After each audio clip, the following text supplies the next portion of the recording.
सीताराम, जय माता दी सभी को।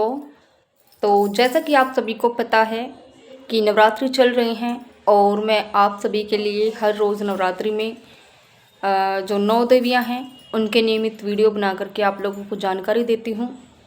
और जो आज है वो चतुर्थ नवरात्रा है, माँ कूष्मांडा को ये नवरात्रा समर्पित होता है।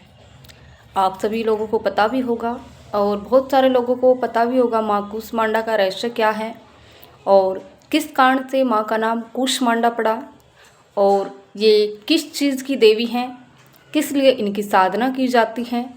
तो सभी कुछ मैं आप सभी को इस वीडियो में बताऊंगी।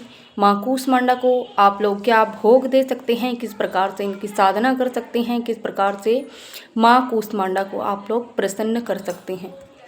तो आप सभी इस वीडियो को पूरा देखना और आप सभी को कोई भी डाउट हो तो आप लोग कमेंट में डाल करके पूछ सकते हैं। आप सभी के सवालों का जवाब अवश्य दिया जाएगा।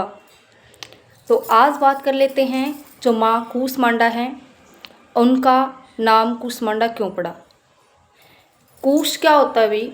एक जैसे कूश को बोलते हैं कद्दू, यानी कि एक गोल जो आकार होता है, और मांडा यानी कि अंड, एक अंडे के आकार का, यानी कि जो कद्दू होता है जिसको आप लोग नॉर्मल भाषा में हम लोग पेठा कहते हैं या फिर कद्दू कहते हैं। तो उसी प्रकार का जब माना जाता है ऐसा कि जब ये पूर्ण ब्रह्मांड, जब इस ब्रह्मांड में कुछ भी नहीं था, पूर्ण तरीके से ये ब्रह्मांड शून्य था, उस समय पे एक शून्य के आकार का ये ब्रह्मांड माना जाता है, उस समय पे था। तो तब जो माँ कूष्मांडा थी, तो उस समय पे जो माँ कूष्मांडा थी, उन्होंने अपनी एक हल्की सी मुस्कान से इस पूर्ण ब्रह्मांड का सृजन किया था, इस पृथ्वी का सर्जन किया था अपनी हल्की सी मुस्कान से। तो एक कद्दू के आकार का जो ऊर्जा होती है ना, वो एक कद्दू के आकार की ऊर्जा होती है जिसको हम ऊर्जा चक्र भी बोल सकते हैं। यानी कि जो माँ कूष्मांडा है, इसी कारण से इनका नाम कूष्मांडा पड़ा, क्योंकि ये कद्दू के आकार की एक जो ब्रह्मांड की ऊर्जा थी जिसका माँ ने अपनी हल्की सी मुस्कान के कारण से सर्जन किया था। तो इसीलिए माँ को कूष्मांडा के नाम से भी जाना जाता है, जो कि चतुर्थ नवरात्रि की देवी के रूप में पूजी जाती है। अब बात कर लेते हैं कि आप लोगों को माँ कूष्मांडा की साधना क्यों करनी चाहिए, क्या कारण है इसके पीछे, क्या आपको प्राप्त हो सकता है।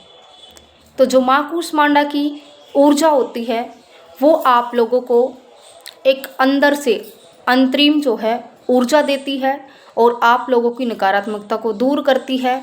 और जो माँ कूष्मांडा का रहस्य होता है वो सृजन से जुड़ा हुआ है, यानी कि विकास से जुड़ा हुआ है। तो आप लोगों के शारीरिक, मानसिक और आर्थिक विकास में और आप लोगों के परिवार के विकास में माँ कूष्मांडा की साधना जो है लाभदायक हो सकती है। यानी कि जो माँ कूष्मांडा है वो आप सभी के जो सारे रोग दोष हैं, जिस भी प्रकार के कोई भी हो, नेगेटिविटी हो, नकारात्मकता हो या अन्य किसी भी प्रकार का कोई भी दोष हो, उनको दूर करके एक नई ऊर्जा का, एक नई शक्ति का, एक नए जो विकास होता है उसका सृजन करने वाली देवी मानी जाती है। तो आप लोग माँ कूष्मांडा की साधना इस रूप में कर सकते हैं कि माँ मेरे शरीर में जितने भी, जिस प्रकार के भी जितने भी विकार हैं, सभी विकारों को आप दूर करके मेरे शरीर में एक ऊर्जा का प्रवाह करें, नई ऊर्जा का आप सृजन करें, जिससे मैं आगे बढ़ पाऊँ। मेरे शरीर के सारे रोग दोषों को दूर करके आप अपनी शरण में मुझे लें और मैं आपकी सेवा करता रहूं। ऐसा आप लोगों ने बोलना है माँ भगवती यानी कि माँ कूष्मांडा से। अब बात कर लेते हैं माँ भगवती का प्रिय भोग क्या होता है। सबसे पहले जो माँ भगवती का प्रिय भोग होता है वो होता है मालपुआ, यानी कि जो पीली चीज़ें होती हैं वो माँ भगवती की प्रिय मानी जाती हैं। और दूसरा, आप लोग कोई कद्दू से बनी हुई चीज़ें, यानी कि पेठे से बनी हुई चीज़ें कोई भी आप माँ भगवती को अर्पण कर सकते हैं। जैसे आप पेठे की मिठाई भी माँ भगवती को दे सकते हैं या फिर आप मिश्री का भोग भी लगा सकते हैं माँ भगवती को। और बहुत सारे बच्चे ये भी पूछते हैं कि भाई माँ भगवती की साधना में हमें किस प्रकार के वस्त्र धारण करने चाहिए या कैसे कैसे। तो माँ भगवती का, जैसे कि आप सभी को पता है, पीला, लाल और हरा ये रंग प्रिय होता है, लेकिन माँ कूष्मांडा को हरा और फिर पीला, ये दोनों में से किसी एक रंग के वस्त्र पहन करके आप लोग पूजा साधना कर सकते हो। इससे आपके शरीर में एक नई ऊर्जा का प्रवाह होगा, एक नई शक्ति का सृजन होगा। और अब मैं बात करती हूँ माँ कूष्मांडा की साधना करने के आपको क्या क्या लाभ हो सकते हैं। जैसा कि आप सब जानते हैं कि माँ जो भगवती कूष्मांडा के रूप में होती हैं, वो सृजन करने वाली देवी मानी जाती हैं और आपके शरीर में एक नई ऊर्जा का प्रवाह करती हैं। इसी कारण से आपके शरीर में जो मणिबंध चक्र होता है वो जागृत होने लगता है अगर आप माँ कूष्मांडा की सेवा साधना करते हो तो। और बहुत सारे बच्चे बोलते हैं कि भाई हमें तो इसके लिए मंत्र का ही नहीं पता, तो मंत्र कहाँ से लाएं, मंत्र कहाँ से लाना है। आप माँ भगवती के निर्वाण मंत्र का जाप करो या फिर आप माँ दुर्गा के मंत्र का भी जाप कर सकते हो, माँ की दुर्गा चालीसा का भी पाठ कर सकते हो, क्योंकि जो सभी देवियाँ हैं वो माँ भगवती का ही रूप हैं। और माँ कूष्मांडा भी माँ भगवती का ही रूप है, माँ पार्वती का ही रूप है, क्योंकि जो सारी की सारी देवियाँ होती हैं वो माँ पार्वती का ही रूप होती हैं। क्योंकि बोलते हैं ना कि नाम अनेक हैं पर एक माँ भगवती, और सब सतियों में बड़ी कौन है, माँ भगवती। ठीक है भाई, तो सबसे बड़ी जो शक्ति होती है माँ आदि शक्ति, माँ पराशक्ति, माँ भगवती ही होती है, इसलिए आप इनकी साधना कर सकते हैं। और दूसरा एक सामान्य सा मंत्र मैं आप सभी को बता देती हूँ माँ भगवती के आदेश से, और जो भी इस मंत्र को करे भाई थोड़ा सा सोच समझ कर करें, क्योंकि इसमें मेरा कोई आदेश नहीं है, आप लोग अपने ऊपर डिपेंड होकर के कर सकते हैं।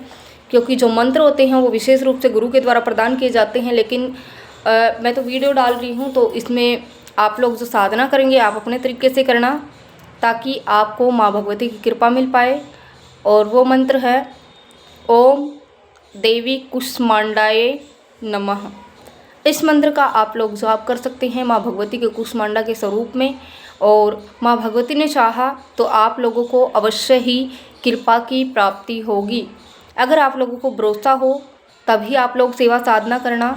और सेवा साधना करने का जो विशेष नियम रहता है, सबसे पहले आप सुबह उठ करके स्नान आदि कर करके और बिल्कुल पवित्र रह करके ब्रह्मचर्य का पालन करते हुए एक लाल या फिर पीले रंग के आसन पर बैठ जाना है। आप सभी को साथ में एक गिलास आपने जल रखना है और इस मंत्र का जाप करते हुए उस जल को भी आपने अभिमंत्रित कर लेना है। सबसे पहले आप लोगों ने संकल्प लेना है।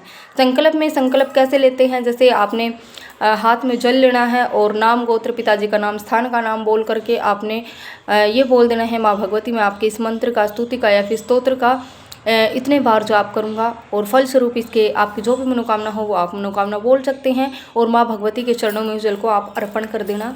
और माँ भगवती ने चाहा तो अगले नवरात्रों तक आपकी जो मनोकामना है, भाई मनोकामना थोड़ी सोच समझ कर ही मांगना, क्योंकि बहुत सारे बच्चे होते हैं बड़ी सारी मनोकामना मांग लेते हैं एकदम में, एक बार में बहुत बड़ी मनोकामना मांग लेते हैं। आपको ऐसा नहीं करना है, आप लोगों को केवल छोटी मनोकामना रखनी है ताकि वो संपूर्ण हो जाए। तो ऐसा करते हुए आपने इस साधना को जैसे सुबह आप शुरू करेंगे और रात्रि को आपने समाप्त कर देना है। माँ भगवती को मालपुए का भोग आप लोग लगा सकते हो, या फिर कद्दू से बनी हुई कोई मिठाई का, जिसको पेठे की मिठाई आप लोग बोल सकते हो, उसका भी आप लोग भोग लगा सकते हो। मिश्री का भी आप लोग भोग लगा सकते हो।